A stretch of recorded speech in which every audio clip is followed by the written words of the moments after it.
This is the Talon Talks podcast from Embry-Riddle Aeronautical University. I'm Alan Caesar. In the Wicked studio with me today is Douglas Muir. He graduated from Embry-Riddle in 1984 with a bachelor's degree in aeronautical science. He was a pilot for 20 years, but left the industry and found a new passion as an entrepreneur. He has built several multi-million-dollar companies from the ground up and taught entrepreneurship at University of Virginia.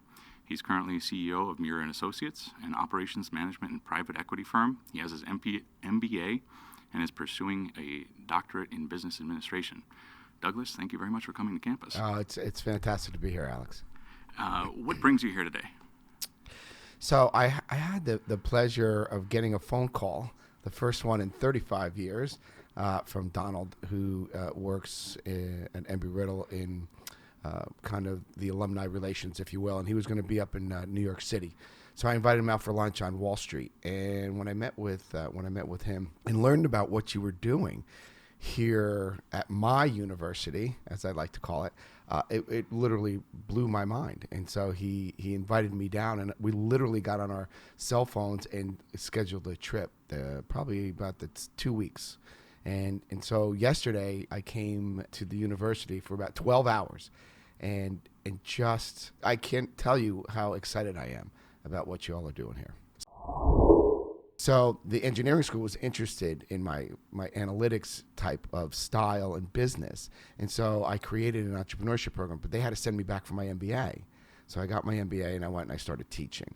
I developed, and I was wondering why I would look at 400 companies a year, literally 400 pitches a year, and I would fund 4. So that ratio is very small. Yeah.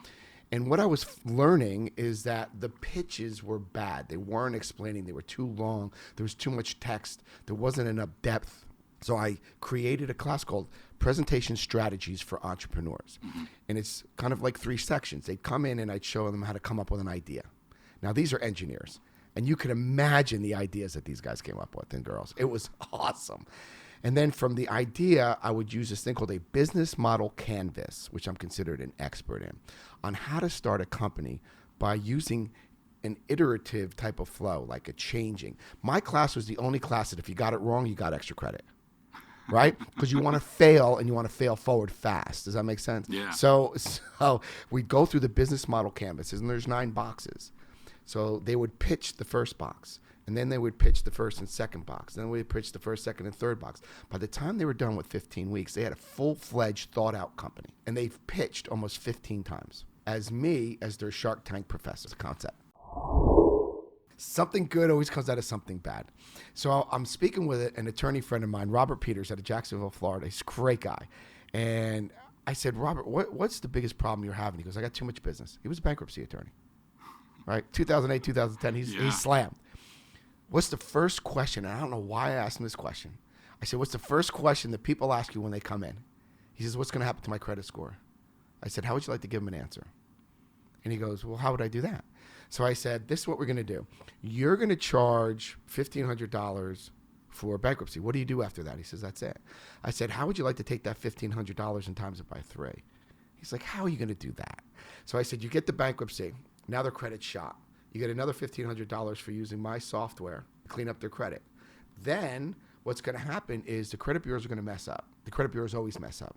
So you're going to sue the credit bureaus for another $1,500 for each mess up, because my software will tell you when they messed up, when they didn't answer appropriately, and what law they broke. So now you have 1,500 bankrupt, 1,500 credit repair cleaning, and 1,500 suing. Are you interested? Yeah. So when I did my first deal with AT&T, and I'm in there and I'm learning how to evaluate companies, and I'm learning about my Excel spreadsheets, and I'm negotiating back and forth, and I'm talking to attorneys, and I'm talking to accountants, man, I was on fire. I was on fire. Having said that, I learned all those negotiation skills from negotiating the 1994 contract with Piedmont. Right? Mm-hmm. So I learned from the Airline Pilots Association. So I learned a lot of negotiating skills. I also learned by looking at the union, and I love my union brothers, looking at the union and looking at management, that they were both idiots, right? We had this great thing going on, and as I call the company is the baby, and they're destroying the baby. Everyone's peeling at the baby. Feed the baby first, and the baby will feed you. right? Always take care of the company first, and the company will take care of the employees. Everything will work out.